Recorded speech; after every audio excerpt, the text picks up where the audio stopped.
ঠিক তখনই কুটিরের মেঝের মাটি ভেদ করে উঠে আসে এক ভয়ঙ্কর ডাইনি।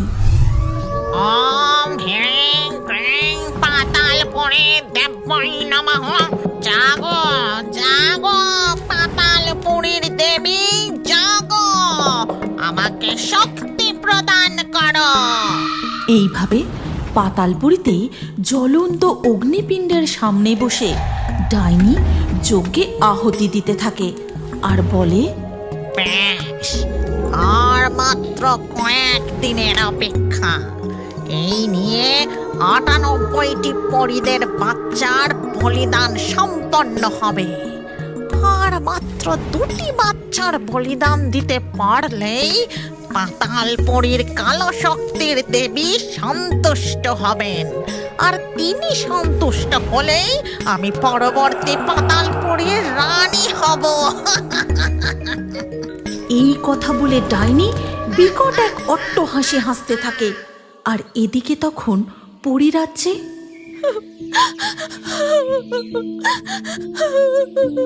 কি হয়েছে লালপরি? তুমি এইভাবে বসে বসে কাঁদছো কেন? এই কিছু বছর ধরে পরীরাজ্যের একের পর এক সন্তানকে ওই ডাইনির হাতে তুলে দিতে আমি যে আর পারছি না। চুপ করো লালপরি, সবই বুঝতে পারছি। আর কয়েকদিনের মধ্যেই তোমার সন্তান ভূমিষ্ঠ হতে চলেছে। তুমি এইভাবে কান্নাকাটি করলে তো তারও কষ্ট হবে।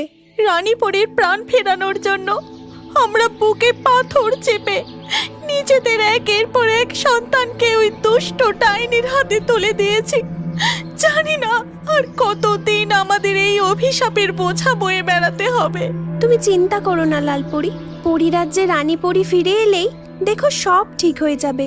আমাদের পরীরাজ্য আবার আগের মতো হাসি খুশি প্রাণোচ্ছল হয়ে উঠবে। এরপর কেটে যায় বেশ কিছুদিন।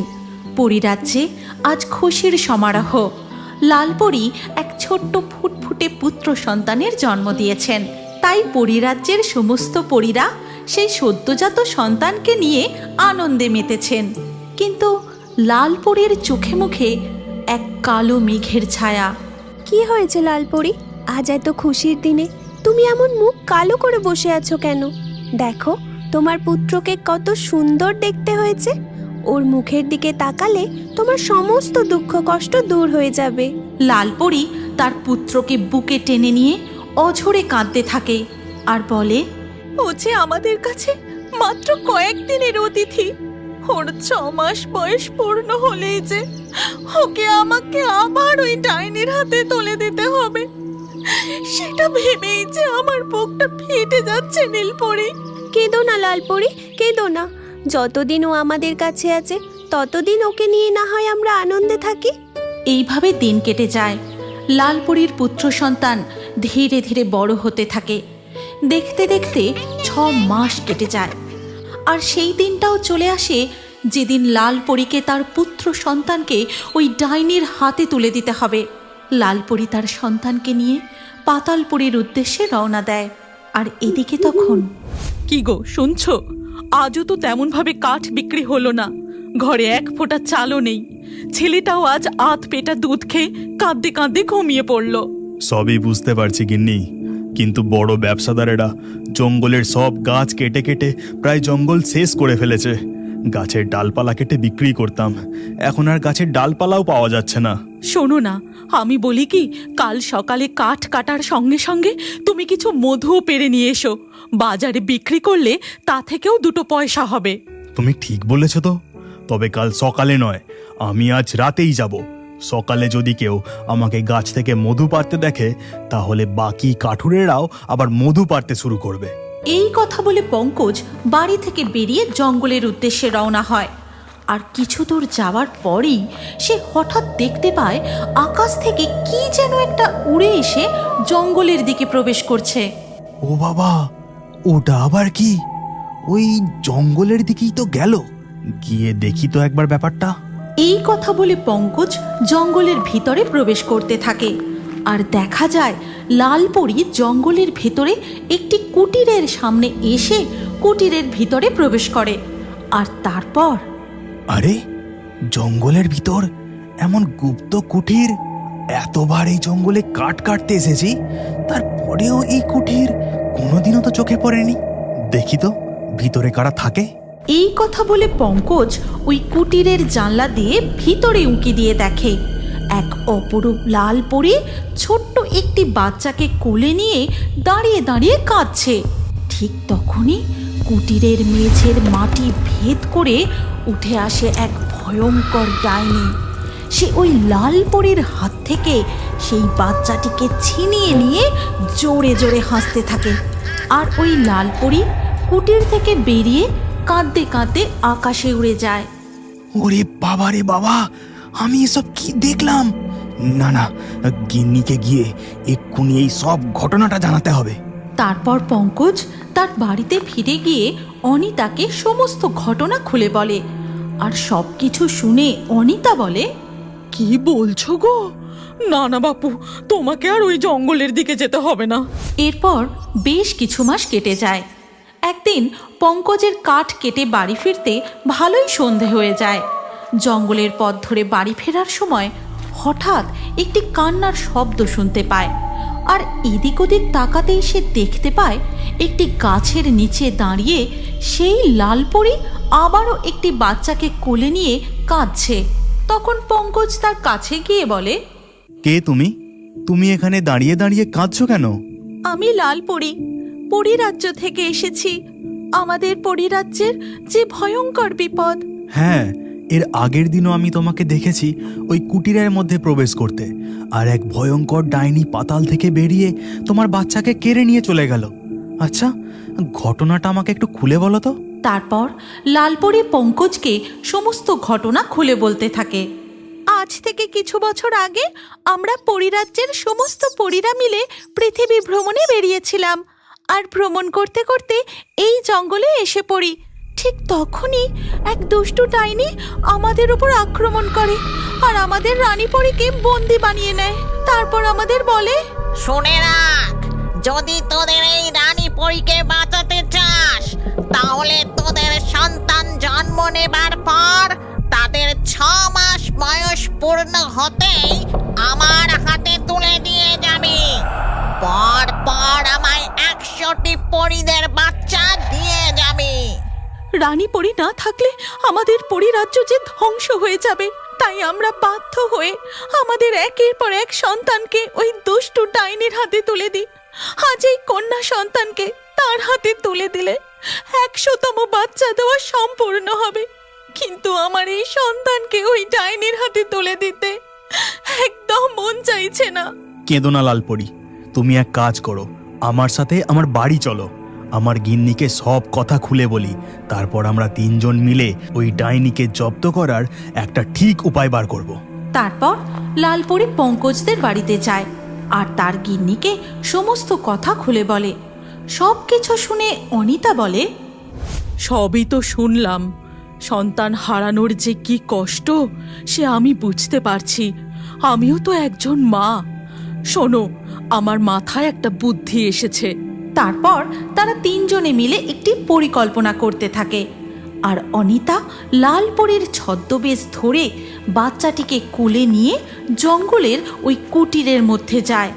আর ডাইনি সেখান থেকে বেরিয়ে এসে, আজ 100টি বাচ্চা সম্পূর্ণ হবে।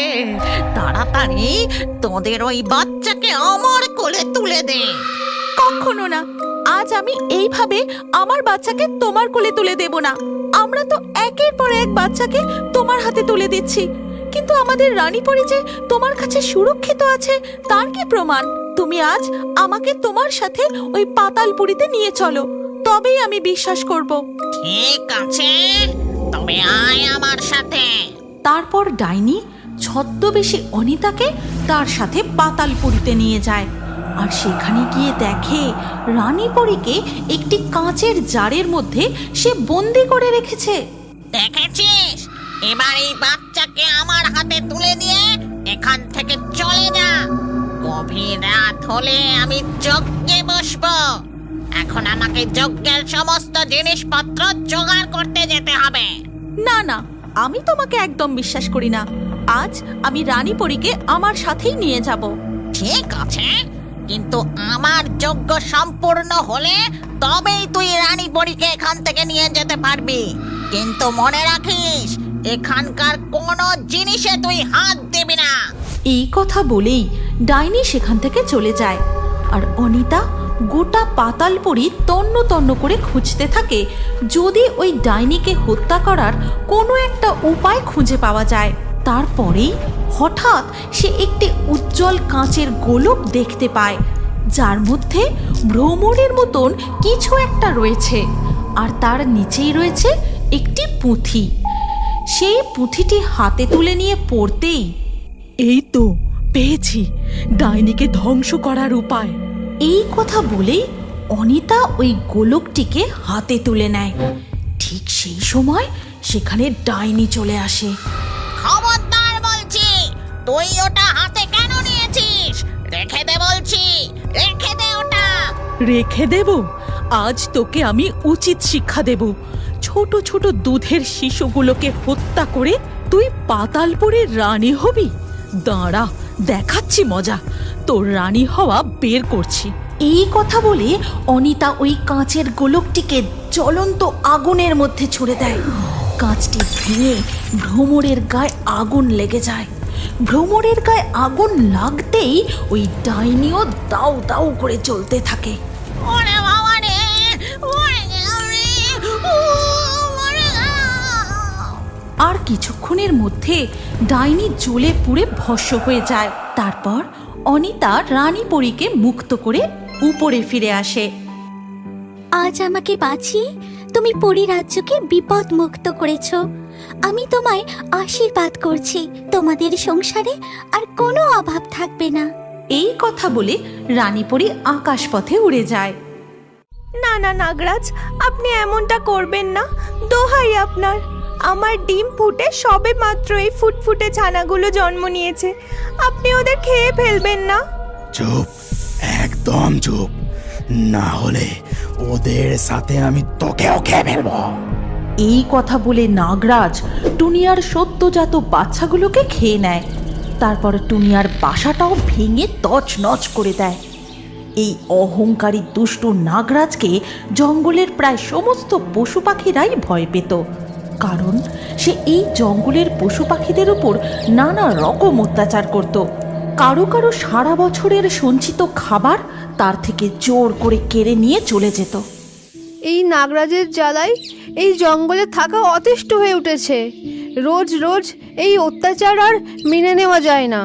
ঠিক বলেছিস টিয়া, আজকে আমার চোখের সামনে আমার ছানাগুলোকে নাগরাজ খেয়ে ফেললো। ওরা সবে চোখ ফুটে দেখতে শিখেছিল, উঠতে শেখার আগেই। ঠিক তখনই সেই পথ ধরে যাচ্ছিল এক ডাইনি। তাদের কান্না শুনে ডাইনি তাদের কাছে এসে বলে, কি হয়েছে টুনিয়া? তুমি এখানে বসে এভাবে কাঁদছো কেন?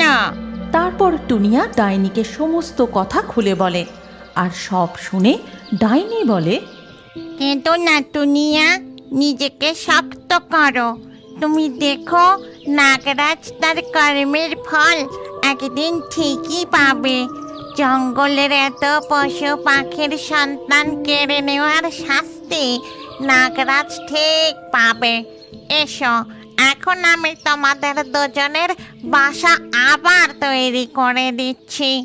তারপর ডাইনি নিজের হাতে টিয়া আর টুনিয়ার বাসা তৈরি করে দেয়। এই ডাইনি সব সময় জঙ্গলের পশু পাখিদের নানা রকম বিপদে আপদে সাহায্য করত। তাই জঙ্গলের সমস্ত পশু পাখিরাও ডাইনিকে খুব ভালোবাসত। আর এদিকে নাগরাজের এত ধন দৌলত সম্পত্তি থাকলেও নাগিনী সব সময় মনমরা হয়ে থাকত, কারণ তাদের কোনো সন্তান ছিল না। হে ভগবান, আমি কি অন্যায় করেছি যে এতদিন পরেও কোনো সন্তানের মুখ দেখতে পারলাম না? এই এত ধন দৌলত নাগমণি নিয়ে আমি কি করব, যদি তা ভোগ করার জন্য আমাদের কোনো সন্তানই না থাকে? না না, আমাকে আজকে একবার নাগ দেবতার কাছে যেতেই হবে। তিনি নিশ্চয়ই আমাকে কোনো না কোনো উপায় বলে দেবেন। এই কথা ভেবে নাগিনী তার গুহা থেকে বেরিয়ে সোজা নাগ দেবতার কাছে যায় এবং তাকে গিয়ে বলে, হে নাগ দেবতা, আপনি কিছু একটা করুন, আমাকে এই যন্ত্রণা থেকে মুক্তি দিন। এর জন্য আপনি যা বলবেন আমি তাই করব। বলো নাগিনী, তুমি কি চাও? সন্তান, একটা ফুটফুটে সন্তান, যে সারা জীবন আমার কোল আলো করে থাকবে। এই ফল তুমি তোমার গুহায় ফিরে গিয়েই খেয়ে নিও। আগামী নাগ পঞ্চমীর দিনেই তুমি এক কন্যা সন্তানের জন্ম দেবে। এই কথা শুনে নাগিনী প্রচণ্ড খুশি হয়ে যায় এবং সে তার গুহায় ফিরে এসে সেই ফল খেয়ে নেয়। এরপর কেটে যায় বেশ কিছুদিন, আর দেখতে দেখতে নাগ পঞ্চমীর দিনও চলে আসে। নাগরাজ আর নাগিনী অধীর আগ্রহে বসে আছে তাদের ডিমটির সামনে।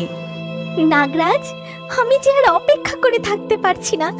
আর কিছুক্ষণের মধ্যেই আমাদের সন্তান জন্ম নেবে। আমি প্রথম তাকে দেখব, তাকে কোলে নেব, আদর করব। তারপর তাদের ডিমটিতে ফাটল ধরে, আর ডিম ফুটতেই তারা যা দেখে তা দেখে নাগরাজ আর নাগিনী পুরো অবাক হয়ে যায়। কি তারা কোনো নাগকন্যার জন্ম দেয়নি, জন্ম দিয়েছে একটি পাথরের পুতুলের, যার মধ্যে কোনো প্রাণ নেই। এই দেখে নাগরাজ বলে, এ কি নাগিনী, শেষে কিনা তুমি একটা পাথরের পুতুলের জন্ম দিয়েছ, যার মধ্যে কোনো প্রাণ নেই। তুমি এক্ষুনি পুতুলটাকে আমার হাতে তুলে দাও, আমি নদীর ধারে ফেলে দিয়ে আসি। এই কথা শুনেই নাগিনী দৌড়ে গিয়ে সেই পুতুলটাকে কোলে তুলে নেয়, বুকে জড়িয়ে ধরে বলে, এ আপনি কি বলছেন নাগরাজ? ও আমার সন্তান। না না, ওকে আমি কোথাও নিয়ে যেতে দেব না।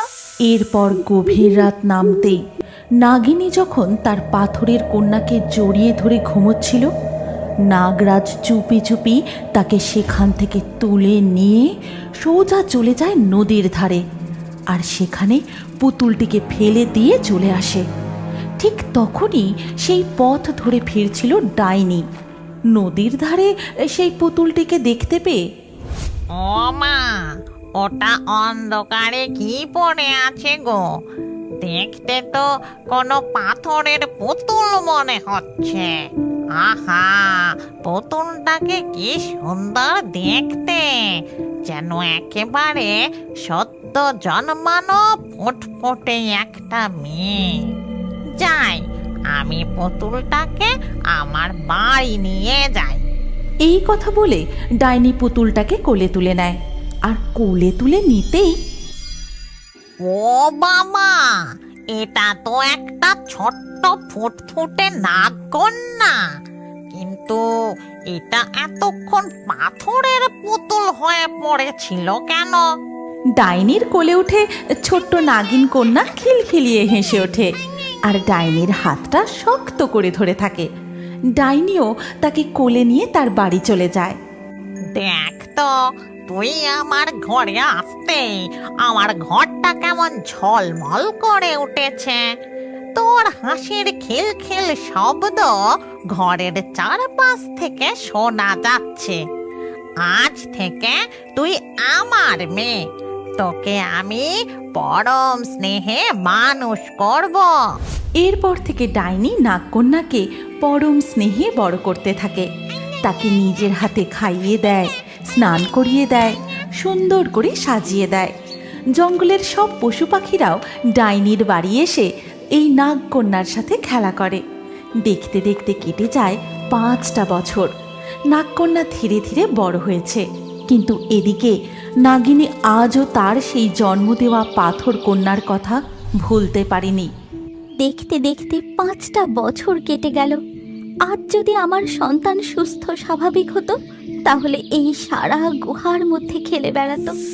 নাগরাজ যে তাকে কোথায় ফেলে এলো, হোক না সে পাথরের, তবু তো সে আমার সন্তান। না না, আমাকে এক্ষুনি একবার নাগ দেবতার কাছে যেতে হবে। তিনি নিশ্চয়ই বলতে পারবেন আমার সন্তান এখন কোথায় আছে। এরপর নাগিনী সেখান থেকে নাগ দেবতার কাছে যায় এবং তাকে গিয়ে বলে, হে নাগ দেবতা, 5 বছর হয়ে গেল আমি আমার সন্তানকে দেখিনি। সেদিন রাতে ঘুমন্ত অবস্থায় নাগরাজ তাকে আমার কাছ থেকে ছিনিয়ে নিয়ে গেছে, সে পাথরের কন্যা বলে। তারপর আমি তাকে অনেক খুঁজেছি, কোথাও খুঁজে পাইনি। জানি নাগিনী, আমি সব জানি। আর এটাও জানি তোমার কন্যা সন্তান এখন তার শরীরে প্রাণও ফিরে পেয়েছে এবং সে পরম স্নেহে যত্নে বড় হয়ে উঠছে। কি বলছেন নাগ দেবতা? আমার কন্যা প্রাণ ফিরে পেয়েছে? তবে বলুন, সে এখন কোথায় আছে? তারপর নাগ দেবতা জাদু করে নাগিনীকে দেখায় তার কন্যা ডাইনির বাড়িতে রয়েছে আর জঙ্গলের সমস্ত পশু পাখিরা তার সাথে খেলা করছে। আমি এখনই যাব, আমার মেয়েকে নিয়ে আসব। এই কথা বলে নাগিনী সেখানে এক মুহূর্ত না দাঁড়িয়ে সোজা ডাইনির বাড়ি চলে যায় আর গিয়ে বলে, ডাইনি, তুমি ওকে আমায় দিয়ে দাও। ও আমার কন্যা। 5 বছর আগে আমি ওকে জন্ম দিয়েছি, তাই ওকে এখন আমি আমার সাথে নিয়ে যাব। ডাইনি তখন নাগ কন্যাকে জড়িয়ে ধরে বলে, না না, ও আমার মেয়ে। এত বছর ধরে আমি ওকে মানুষ করেছি।